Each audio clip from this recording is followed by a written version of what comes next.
So while I was standing outside of City Hall, I got my first look at the Brooklyn Bridge. The Brooklyn Bridge, pretty much, the road that leads to it and the walkway that leads to it starts right pretty much at City Hall.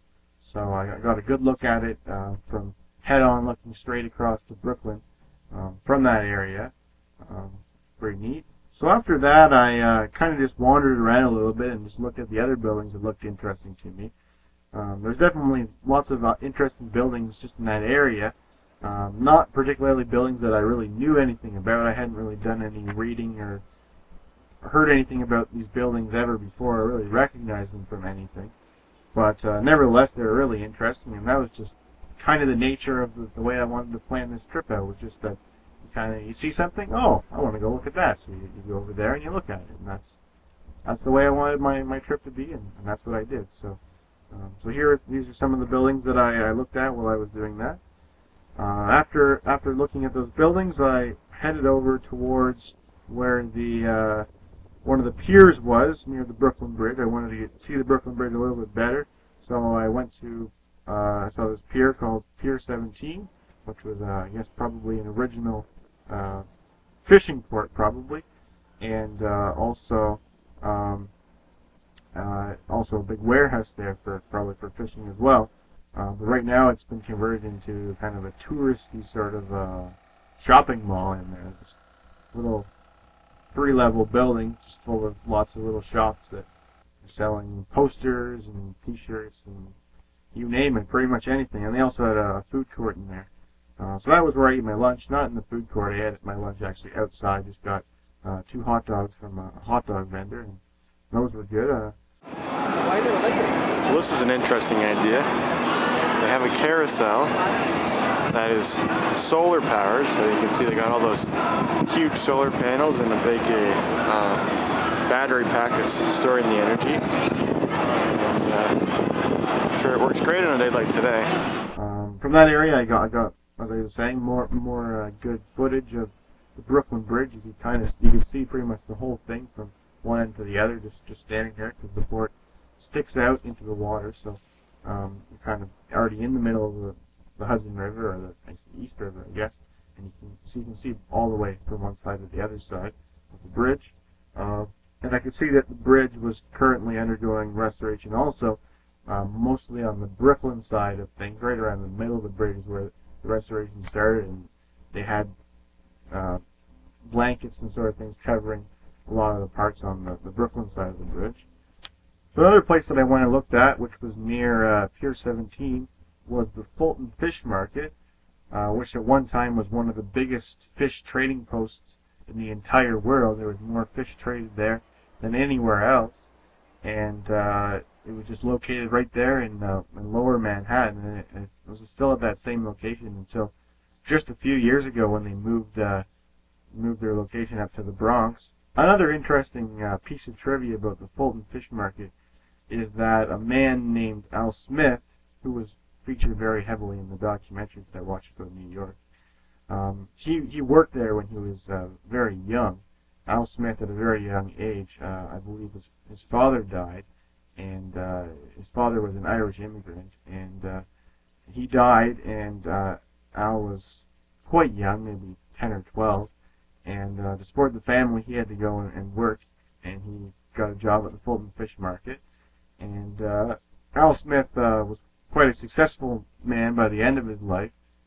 He actually was elected as the governor of New York State when he got older, and he had to drop out of school when he was very young to go to work to support his family.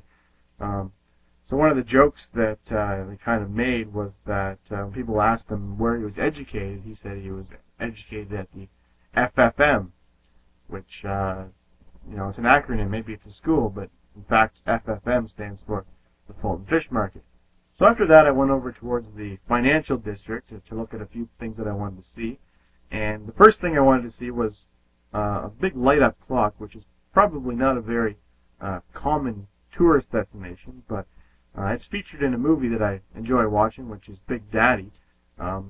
As Julian and Adam Sandler's character, Sonny, are heading towards McDonald's before it closes, they go past this building, and they look at it, and that tells them how many minutes they have before they get to the McDonald's. And it's just a neat clock. It has every number, every digital number sort of represented by its own grid space on the clock there, and it lights up as the seconds change. And then they have separate colors which indicate the hour, the minute, and the second. But unfortunately, while I was there, the clock was clearly had fallen into disrepair because many of the numbers were not lit up. You can see when I filmed this, the time was 1:12 p.m. and it changed to 1:13 p.m. And you can see the 12 and the 13 being lit up in the color blue, and the seconds, you can see many of the seconds numbers are burnt out. The white colored bulbs are burnt out, so you really can't see the second, but you can see the minute. Unfortunately, the hour, I didn't see that. The one wasn't illuminated in any color in particular. So after looking at that, I went up to right into the center of the financial district, right at the intersection of Broad and Wall Street. And first building I looked at was called the J.P. Morgan building, which is located at 23 Wall Street. And one of the interesting things about this building that I saw in the documentary, and that I read on Wikipedia also, was that in 1920 there was a bombing that happened right on Wall Street, and someone driving a horse and buggy pulled up right in front of this building. It was actually across the street in front of the other building, and inside the wagon there was just full of explosives and big pieces of iron. And the bomb was set off, and the driver ran away, and the blast had a devastating effect on the buildings in the area. They were trying to knock over, or trying to damage one of the buildings in particular, not the J.P. Morgan building, but the J.P. Morgan was also damaged. The limestone on the outside had some, shrapnel thrown at it. So they mentioned in the documentary that the damage from that blast could actually still be seen on the J.P. Morgan building. So right here I just have a clip showing that actual damage, and it really was there. So it's just kind of neat that something from that explosion is still there so many years later. But as I went in, I obviously noticed that they put in a lot of protection from something like that ever happening again. To get into that area of the intersection, all of those roads are blocked off to cars. They have these big barricades that are set out just so they can let very special, probably really well inspected trucks to get inside to deliver stuff. So right across the street from the J.P. Morgan building, there is the big stock exchange building, the New York Stock Exchange, which is where all the big trading goes on. And there wasn't really a whole lot to see of that on the outside, but it's a very, very important place where a lot of big important decisions get made, I'm sure, and a lot of money travels through that one little location. So it's pretty neat. You can obviously see that it was in very high security. There was lots of big gates to get through just to get inside there. So right at that same intersection, right across again from the J.P. Morgan building, there's this building which is called Federal Hall. And in front of Federal Hall there's a big statue of George Washington. And you might be wondering, why would they have a statue of George Washington in New York? And in fact, the very first capital city of the United States was New York. And George Washington, being the first president of the United States, was inaugurated right there in that very spot when the United States was formed. So that's why there's a statue of him there. Right beside that building, there's a very, very tall building which is located at 40 Wall Street, which is now called the Trump Tower. And its claim to fame was that it also was one of the world's tallest buildings at some point.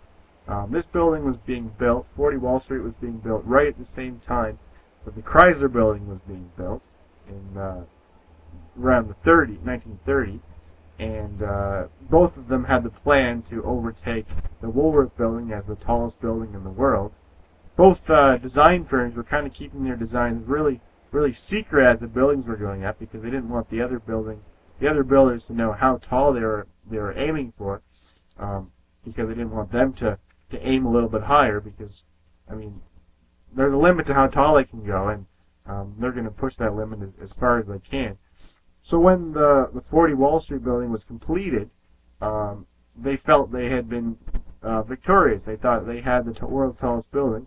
The Chrysler building wasn't quite finished yet, but they could see their plans, and they thought they knew what their plans were, and they thought that they had won the title of world's tallest building, and they did have that title for about 2 months.